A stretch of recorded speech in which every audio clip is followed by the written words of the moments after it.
Like, share, subscribe and press the bell icon for ऊंची आवाज India. नाजरीन, ऊंची आवाज़ इंडिया में आपका इस्तकबाल है। मैं हूं आपका मेज़बान इब्राहिम नफीस। गुज़िस्ता 1.5 सालों से कोरोना के कहर की वजह से इकनॉमिक पूरी तरह बर्बाद हो चुकी है। कई ऐसे बड़े बड़े बिजनेसमैन हैं जिनकी तिजारत पूरी तरह ठप है।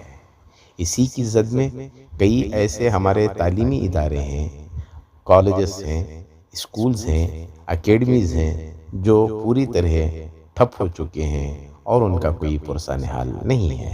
सरकार की जानिब से पहले 1250 करोड़ रुपयों के पैकेज का ऐलान हुआ, फिर 500 करोड़ रुपयों के पैकेज का ऐलान हुआ, लेकिन उसमें भी कहीं तालीमी इदारों का तज़किरा नहीं रहा।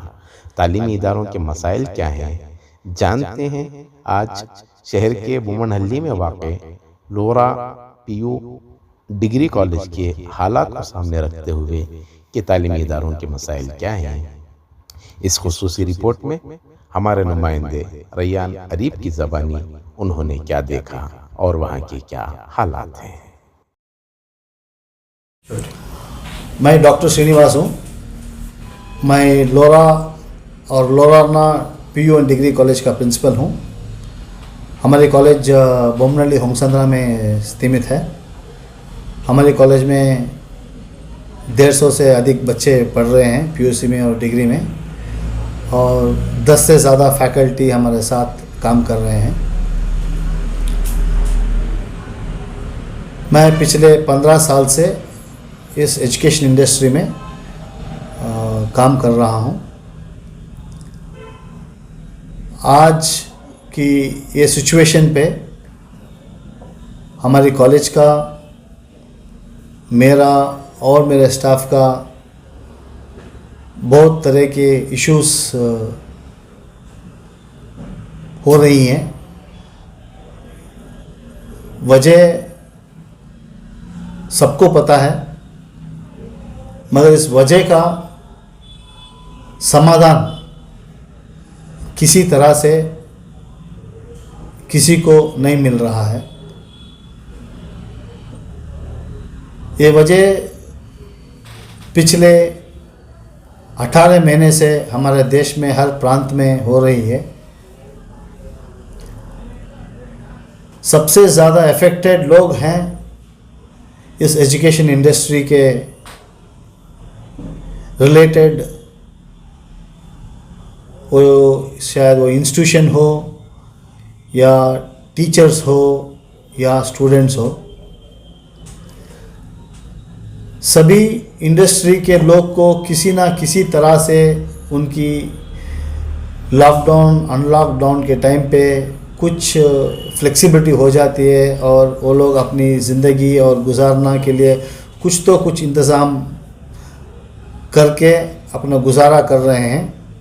मगर जो टीचिंग इंडस्ट्री में हैं, जो पढ़ा रहे हैं, वो शायद पढ़ाने वाले हो या आया हो या सेक्रेटरी हो, गेट कीपर हो, मेंटेनेंस हो, लैब ऑपरेटर हो, लाइब्रेरियन हो, इन सब के लिए ज़िंदगी बहुत एक मुश्किल घड़ी में है।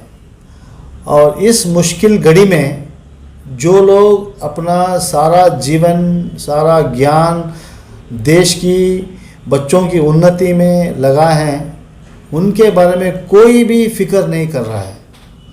नॉट इवन वन, एक आदमी भी, वो शायद सोसाइटी में हो या गवर्नमेंट से हो या कोई सोशल एनजीओज़ की तरफ से हो, कोई भी आज तक टीचर्स के लिए कुछ भी नहीं किए हैं।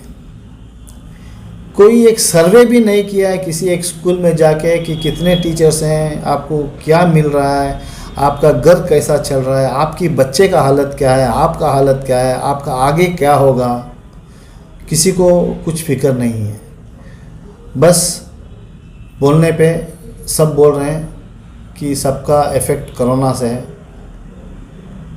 कोरोना का इफ़ेक्ट तो है, मगर आज तक जो कंट्रीब्यूशन टीचर्स लोग और कॉलेज लोग, स्कूल लोग जो दिए हैं, ये ज़रूरी नहीं बनता कि सोसाइटी, गवर्नमेंट और जो पेरेंट्स जो ये रिवार्ड लिए हैं अपनी बच्चों की परवरिश टीचर्स की तरफ से, कि उनका भी कुछ जिम्मेदारी बनता है ये स्कूल टीचर्स के लिए कुछ करें। बड़े बड़े इंस्टीट्यूशंस में सारे फीस लेने का जिद तो करते हैं, मगर सारे फैकल्टीज़ का 20% से लेके 50% तक सैलरी कट करते हैं। उन्हीं स्कूलों में जाके आप चेक कर सकते हैं कि कितना फीस में बच्चों के रिडक्शन में मिला। बच्चों की रिडक्शन की फ़ीस में कुछ नहीं मिल रहा है, सभी बच्चों से पूरा फीस ले रहे हैं, मगर जो फीस कलेक्शन में सबको पूरा चाहिए, मगर टीचर्स की जो फैसिलिटीज़ देना है उसमें कोई भी भरपूर नहीं कर रहा है। सर, आज के माहौल में गवर्नमेंट सिर्फ ऐलान करती है कि बजट रिलीज़ होगा, लेकिन कॉलेज का सहारा क्या होगा? क्या मांग रहे हैं आपकी गवर्नमेंट बजट रिलीज करता है, मगर हमें भी पता है, सबको भी पता है कि बहुत पॉलिटिशियंस का भी स्कूल्स हैं। Most of the politicians and leaders, rich people also have their schools. जो बजट आता है वो बड़े स्कूलों के लिए जाता है, छोटी स्कूलों के लिए कोई पूछने वाला भी नहीं आता है। कि मेरे हिसाब से किसी को पता भी नहीं चलेगा कि मेरा भी एक कॉलेज होंगसंद्रा में है। तो आपका जो कॉलेज है गवर्नमेंट से टाई अप है, तो हमारा गवर्नमेंट से टाई अप है, मगर गवर्नमेंट से फैसिलिटी क्या मिलता है? देखिए, अब मैं एक बात बोलता हूँ, हमारे कॉलेज में टैक्सेस नहीं बनते क्या? नहीं, कॉलेज का टैक्सेस नहीं, हमारा टैक्सेस बनने का उतना इनकम नहीं हुआ है। पहली बात, टैक्सेस बनने के लिए इनकम आना पड़ता है, उतना इनकम तो नहीं है। हम बिना इनकम के लिए सोसाइटी के लिए सर्विस कर रहे हैं। हमें यूनिवर्सिटी फीस का एफिलिएशन चार्जेस पूरा भरना है, बच्चों का एग्जामिनेशन फीस भरना है। के भी बेस्कॉम वाला 1 महीना का वो लीज नहीं देता है, हर महीना हमें इलेक्ट्रिसिटी बिल पे करना है, वरना अगले महीना वो इलेक्ट्रिसिटी बिल कट कर देगा। तो पूरा मिला के कितना एक्सपेंसेस आता है सर इस सब का?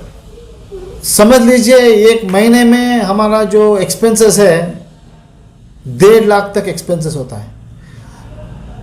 1.5 लाख का इनकम तो मुझे किसी महीने आज तक नहीं हुआ है कॉलेज में, किसी महीने भी।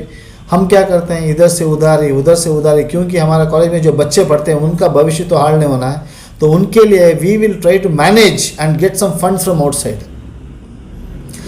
ये हमारा पिछला रिकॉर्ड्स थे। अभी कोरोना टाइम में तो मार्केट में कोई भी कुछ सपोर्ट नहीं कर रहा है, तो इस टाइम पे गवर्नमेंट का ज़रूरी बनता है कि वो चेक करे किस किस स्कूल को, किस किस कॉलेज को क्या सपोर्ट चाहिए, उस सपोर्ट को वो ज़रूरी से देख के सैंक्शन करना मांगता है। नाजरीन, हमारी ये रिपोर्ट आपको कैसी लगी हमें ज़रूर इत्तला करें, और अभी तक आपने हमारा चैनल सब्सक्राइब नहीं किया है तो सब्सक्राइब कर लें और नीचे घंटी के बटन को दबाएं ताकि हर नोटिफिकेशन आप तक बराबर पहुंचे। शुक्रिया।